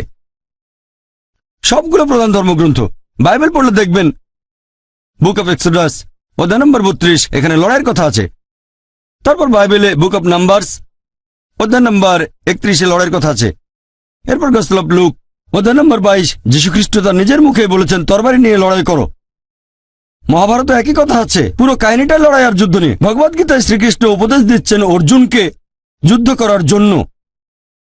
অর্জুন বলছে ভগবদ গীতা অধ্যায় 1 অনুচ্ছেদ 43-46, আমার জ্ঞাতি ভাইদের হত্যা করব কিভাবে? নিজের আত্মীয়ের সাথে যুদ্ধ করার বদলে আমি নিরস্ত্র অবস্থায় যুদ্ধক্ষেত্রে মারা যাব। তখন শ্রীকৃষ্ণ বললেন ভগবদ গীতা অধ্যায় নম্বর 2 অনুচ্ছেদ 2 ও 3 যে এরকম চিন্তা তোমার মাথায় আসলো কিভাবে যে যুদ্ধ করতে চাচ্ছ না? তুমি এমন নপুংসক হলে কবে? ভগবদ গীতা অধ্যায় নম্বর 2 অনুচ্ছেদ 31, 32, 33 বলছে যে তুমি একজন ক্ষত্রিয়, তুমি যুদ্ধ করবে, কেবলমাত্র যুদ্ধ করলে স্বর্গে যেতে পারবে। যখন কোনো হিন্দুকে ভগবদ গীতার এই কথাগুলো বলি, সে বলে না এটা তো মিথ্যার বিরুদ্ধে সত্যের যুদ্ধ। আমি বলি কোরআনও তাই বলছে, মিথ্যার বিরুদ্ধে সত্যের যুদ্ধ। যখন ভগবদ গীতা দিয়ে উদাহরণ দেয় তখন হিন্দুরা বুঝতে পারে আর বলে যে কোরআনে কোনো সমস্যা নেই। একজন খ্রিস্টানকে বাইবেলের উদাহরণগুলো বলবেন আর হিন্দুকে উদাহরণ দেবেন তাদের ধর্মগ্রন্থ থেকেই, সাদৃশ্যগুলো দেখাবেন। আর আপনারা দেখবেন প্রত্যেক দেশের একটা আইন আছে। ভারতে এরকম আইন আছে, এখানে চুরি করা নিষিদ্ধ, আইন এটার অনুমতি দেয় না। ভারতে ধর্ষণ করা নিষিদ্ধ, তারপরও মানুষ চুরি করে, তারপর ধর্ষণ করে। তাই আইন প্রয়োগ করতে এখানে পুলিশ বাহিনী আছে। পুলিশ বাহিনী রাখা হয় এজন্য যাতে অপরাধীকে শাস্তি দেওয়া যায়। তারপর আছে মিলিটারি, শত্রু আক্রমণ করলে যুদ্ধ করবে। সব দেশেরই মিলিটারি বাহিনী আছে, পুলিশ বাহিনী আছে। একইভাবে পবিত্র কোরআন মুসলিমদের বলছে শত্রু এলে তোমরা প্রস্তুত থাকবে আর যুদ্ধ করবে। তাহলে পৃথিবীর প্রত্যেকটা দেশের একটা মিলিটারি বাহিনী আছে, পুলিশ বাহিনী আছে। আর কোরআন মুসলিমদের বলছে যে তোমাদের দেশে এরকম একটা বাহিনী থাকবে যারা শত্রুদের সাথে লড়াই করবে, যুদ্ধ করবে। তাহলে কোরআনের কথা সমস্যাটা কি? আমাদের বুঝতে হবে যে ইসলামিক শরিয়া এটা পারফেক্ট। আর যদি খলিফা এরকম আদেশ দেন, তিনি যদি বলেন তোমরা যুদ্ধ করো, আর যদি বলেন সবাই যুদ্ধ করবে, তাহলে সবাইকে আসতে হবে, হোক সে একজন ডাক্তার অথবা ইঞ্জিনিয়ার। এটাই হলো জিহাদ, চেষ্টা করা। এখানে কোনো অপশন নেই। ভারতে এই আইনটা প্রচলিত না। মানুষ অভিযোগ করে যে ইসলাম ধর্মে তারা কেন অমুসলিমদের কাছ থেকে জিজিয়া কর নেয়। ইসলামিক শরিয়া অনুযায়ী অমুসলিমদেরও কিছু অধিকার আছে। এর উপর একটা লেকচার দেওয়া যায়। আমি প্রতি মাসে একটা আর্টিকেল লিখি সৌদি আরবের একটা হজ ম্যাগাজিনে, ইসলামিক শরিয়া অনুযায়ী অমুসলিমদের অধিকার। সময় কম, তাই ব্যাপারটা নিয়ে বিস্তারিত বলতে পারবো না। তবে এখানে জিজিয়া কর সম্পর্কে বলছি যে ইসলাম অমুসলিমদের কেন জিজিয়া কর দিতে বলছে। জিজিয়া করের পটভূমিটা যদি জানেন যে কেন নেওয়া হয়, তাহলে এর প্রশংসা করবেন। জিজিয়া হচ্ছে একটা ট্যাক্স, নেওয়া হচ্ছে অমুসলিমদের কাছ থেকে যারা মেনে নিচ্ছে যে মুসলিমরা হলো সেই এলাকার শাসক, মুসলিমদের আইন মানছে। আর জিজিয়া কর যে কারণে নেওয়া হচ্ছে, ইসলামিক কোনো একটা দেশে যদি আপনি মুসলিম হন আর যদি খলিফা বলেন জিহাদে অংশ নিতে হবে অথবা মিথ্যের বিরুদ্ধে কোনো যুদ্ধে অংশ নিতে হবে, তাহলে সেটা আবশ্যিক, আর কোনো অপশন নেই। হতে পারেন আপনি ডাক্তার, ইঞ্জিনিয়ার অথবা আইনজীবী। অমুসলিমরা এই জিজিয়া কর দিলে ইসলামিক রাষ্ট্র তাকে নিরাপত্তা দেবে। আর এই জিজিয়া কর কত হবে? হয়তো কয়েকশো টাকা, সামান্য। আর ইসলামিক রাষ্ট্র তাদের নিরাপত্তা দেবে, কেউ আক্রমণ করলে তাদের রক্ষা করবে। অমুসলিমদের অংশ নিতে হবে না সেখানে। কেউ যদি অপশন দেয় যে শত্রু আক্রমণ করলে আপনাকে যুদ্ধ করতে হবে, অথবা 100 টাকা ট্যাক্স দিয়ে ঘরে বসে থাকবেন, শান্তিতে নিরাপত্তা পাবেন, আমি দ্বিতীয়টা বেছে নেব। মাত্র 100 টাকা ট্যাক্স দিয়ে ঘরের মধ্যে শান্তিতে বসে থাকবো, কোনো ভয় নেই, রাষ্ট্র আমাকে নিরাপত্তা দেবে। তাহলে জিজিয়া কর দেওয়া হচ্ছে এজন্য যে অমুসলিমরা রাষ্ট্রের কাছ থেকে নিরাপত্তা পাবে, সরকার তাদের রক্ষা করবে। আর আপনারা দেখবেন পবিত্রকরণে এরকম অনেক আয়াত আছে যেখানে অমুসলিমদের অধিকারের কথা আছে। আল্লাহ পবিত্রকরণে বলেছেন, সূরা মুমতাহিনা অধ্যায় নম্বর 60 আয়াত নম্বর 8, যে যেসব অবিশ্বাসীরা দ্বীনের বিরুদ্ধে যুদ্ধ করেনি এবং তোমাদের স্বদেশ থেকে বহিষ্কার করেনি, আল্লাহ তাদের সাথে ন্যায় বিচার করার উপদেশ দিয়েছেন, কারণ আল্লাহ সুবহানাহু ওয়া তাআলা তাদের পছন্দ করেন না যারা অবিচার করে। তবে সেই অবিশ্বাসীরা যারা দ্বীনের বিরুদ্ধে যুদ্ধ করে, আয়াত নম্বর 9 সূরা মুমতাহিনা অধ্যায় নম্বর 60, যেসব অবিশ্বাসীরা দ্বীনের বিরুদ্ধে যুদ্ধ করে তোমাদের স্বদেশ থেকে বহিষ্কার করে, আল্লাহ নিষেধ করেছেন তাদের তোমরা নিরাপত্তা দিও না। তাহলে যে অমুসলিম দ্বীনের বিরুদ্ধে যুদ্ধ করে না, আপনাদের স্বদেশ থেকে তাড়িয়ে দেয় না, তাদের সাথে সুবিচার করতে হবে। আর অমুসলিমদের জন্য বেশ কিছু নিয়মকানুন আছে। এ হলো সম্পূর্ণ ইসলামিক শরিয়া। যদি কোনো মুসলিম নিরীহ অমুসলিমের ক্ষতি করে তাহলে সে মুসলিম শাস্তি পাবে। একজন মুসলিম যদি কোনো অমুসলিমের বাসায় চুরি করে 1 কেজি স্বর্ণ, তার হাত কেটে ফেলা হবে। এটাই সুবিচার। আপনারা দেখবেন যে ইসলামিক শরিয়া বর্বর আইন না, এটা পারফেক্ট। এছাড়াও শরিয়া আমাদের নির্দেশ দেয় যে কোন ভালো কাজ করতে হবে, চুরি করব না, ধর্ষণ করব না ইত্যাদি। কিন্তু সবাই তো সেটা মেনে চলবে না, তাদের জন্য শাস্তির ব্যবস্থা আছে। তবে ইসলামিক শরিয়া এর মধ্যে ইসলাম ধর্মের একটা স্তম্ভও আছে। ইসলামের 5 নম্বর স্তম্ভ পরকালের জীবন। আল্লাহ পবিত্র কোরআনে বলেছেন, সূরা মুলক অধ্যায় নম্বর 67 আয়াত নম্বর 2, আল্লাযী খালাকাল মাউতা ওয়াল হায়াতা। আল্লাহ তাআলা সৃষ্টি করেছেন জীবন ও মৃত্যু পরীক্ষার জন্য কে তোমাদের মধ্যে কর্মোত্তম। এই জীবন পরকালের জন্য একটা পরীক্ষা। আর পরকালের জীবনে বিশ্বাস ঈমানের ক্ষেত্রে বাধ্যতামূলক, এছাড়া ঈমান পূর্ণ হবে না। কেন? অনেক মানুষ এভাবে বলে মৃত্যুর পরের জীবন, এটা অযৌক্তিক। অনেকে পরকালের জীবনে বিশ্বাস করে না, সর্বশক্তিমান আল্লাহকেও বিশ্বাস করে না। তাকে যুক্তি দিয়ে বোঝাবো কিভাবে? এখানে যুক্তিটা হচ্ছে, একটা লেকচার দিয়েছিলাম কোরআন এন্ড মডার্ন সায়েন্স, সেখানে বলেছিলাম পবিত্র কোরআনে 6000-এর বেশি আয়াত আছে, আর তার মধ্যে প্রায় 1000 খানেক আয়াত বলছে বিজ্ঞান সম্পর্কে। আর যেসব আয়াতগুলো বিজ্ঞান সম্পর্কে বলছে, আনুমানিকভাবে তার মধ্যে 80% আয়াত এখনকার বিজ্ঞান আমাদের বলছে এগুলো 100% সঠিক। কারণ বিজ্ঞান এখন অনেক এগিয়ে গেছে গত কয়েকশো বছরের মধ্যে। এখনকার বিজ্ঞান বলছে কোরআনের যে আয়াতগুলো বিজ্ঞান সম্পর্কে বলছে তার আনুমানিক 80% একেবারে 100% সঠিক। বাকি 20% আয়াত সম্পর্কে এখনো জানতে পারিনি। তার মধ্যে একটা হচ্ছে পরকালের জীবন। বিজ্ঞান এখনো অতটা উন্নত হয়নি যে পরকালের জীবনকে প্রমাণ করে দেখাবে। বিজ্ঞান এখনো বেশ দোজক প্রমাণ করতে পারেনি, জিনের অস্তিত্ব প্রমাণ করতে পারেনি। এরকম 20% আয়াত এখনো প্রমাণিত হয়নি পবিত্র কোরআনের আয়াত। তাহলে কি অন্ধভাবে পরকালের জীবনে বিশ্বাস করছি? আমি বলবো এটা লজিক্যাল বিশ্বাস। আমার যুক্তি বলছে পবিত্র কোরআনে যে আয়াতগুলো বিজ্ঞান সম্পর্কে বলছে সেগুলো 100% সঠিক। 20%-এর ব্যাপারে জানা যায়নি সঠিক না বেঠিকও না।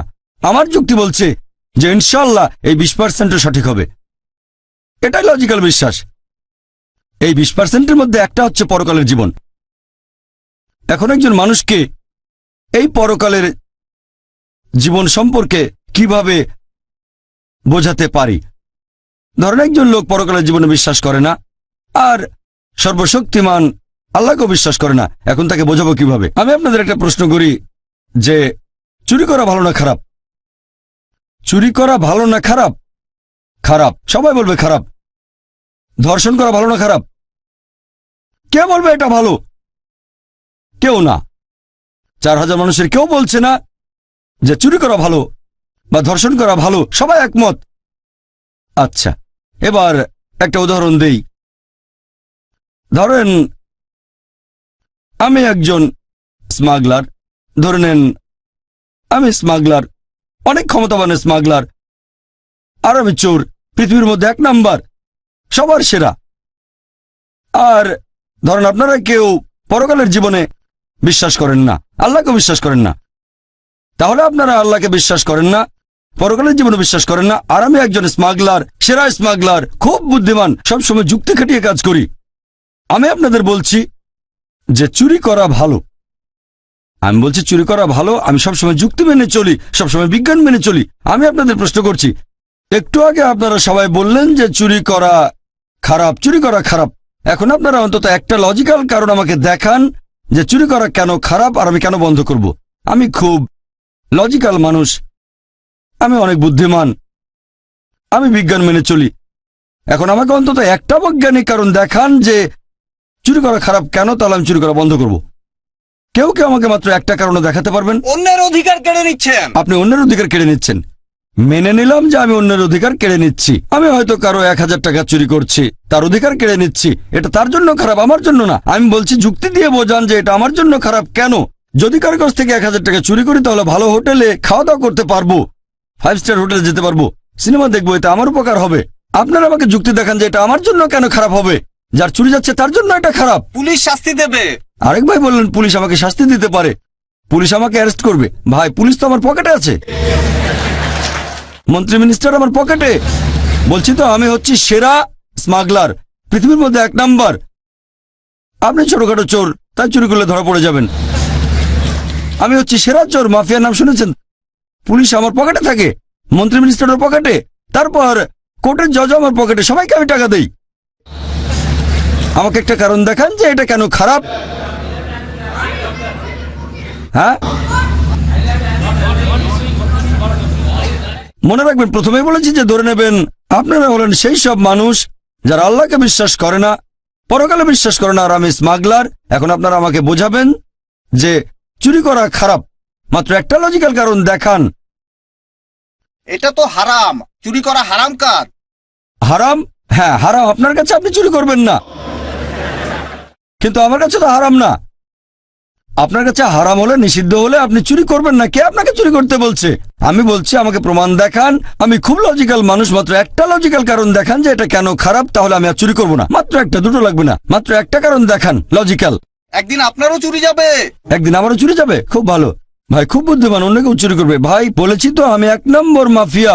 আমার 100 জন বডিগার্ড, 100 জন বডিগার্ড স্টেজের পেছনে আছে, সবার কাছে AK-56 রাইফেল। ছোটখাটো চোরের বাসায় চুরি হতে পারে, আমি তো পৃথিবীর 1 নাম্বার। আমার সঙ্গে বডিগার্ড থাকে, এখানে চোর আসবে না। আপনি তো আপনার সব সম্পদ নিয়েই মারা যাবেন, কোনো লাভ হবে না। কি বললেন? সব সম্পদ নিয়েই মারা যাবেন। কি নিয়ে মারা যাব? সব সম্পদ নিয়ে। সব সম্পদ নিয়ে মারা যাব? আমরা সবাই মারা যাব, এতে সমস্যা কি? সবাই তো মারা যাব, আপনি মরবেন না? মারা যাওয়ার আগে জীবনটা উপভোগ করব। আপনি মারা যাবেন, আমিও মারা যাব, তবে মারা যাওয়ার আগে আমি থাকবো 5 স্টার হোটেলে, আমি অনেক ভালো খাবার খাবো। সমস্যা কি? আমরা তো সবাই মারা যাব। আপনার বিবেক বাধা দেবে। আমার বিবেক এখানে বাধা দেবে? ভাই বিবেক এখানে কোনো ঝামেলা করবে না। আমি খুব লজিক্যাল মানুষ, আপনার বিবেক বলছে তাই আপনি চুরি করবেন না। আমি খুব লজিক্যাল মানুষ, আমার বিবেক কখনো বাধা দেয় না। আমি আপনাদের বলছি আমাকে একটা লজিক্যাল কারণ দেখান। আপনার বিবেক যদি বলে খারাপ কাজ, আপনি চুরি করবেন না। আমি তো বলছি এটা ভালো, চুরি করলে আমার উপকার হবে, জীবন উপভোগ করতে পারবো, তাহলে কেন খারাপ? এটা তো ভালো।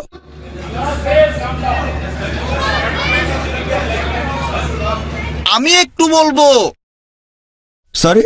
সহজে টাকা পেয়ে যাচ্ছেন, এটা কি ভালো? কোনটা ভালো?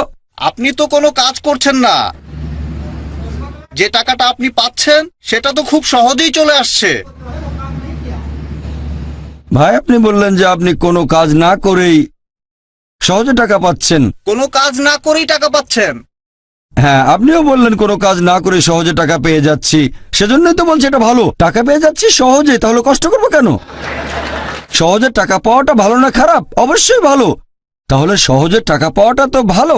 আপনারা আমাকে একটা লজিক্যাল কারণ দেখান যে এটা কেন খারাপ, তাহলে আর চুরি করবো না। একটা কারণে দেখাতে পারলেন না, সবাই বলছেন এটা খারাপ খারাপ, কিন্তু কারণ দেখাতে পারছেন না। চেন্নাইয়ের মানুষের কি বুদ্ধি কমে গেল নাকি?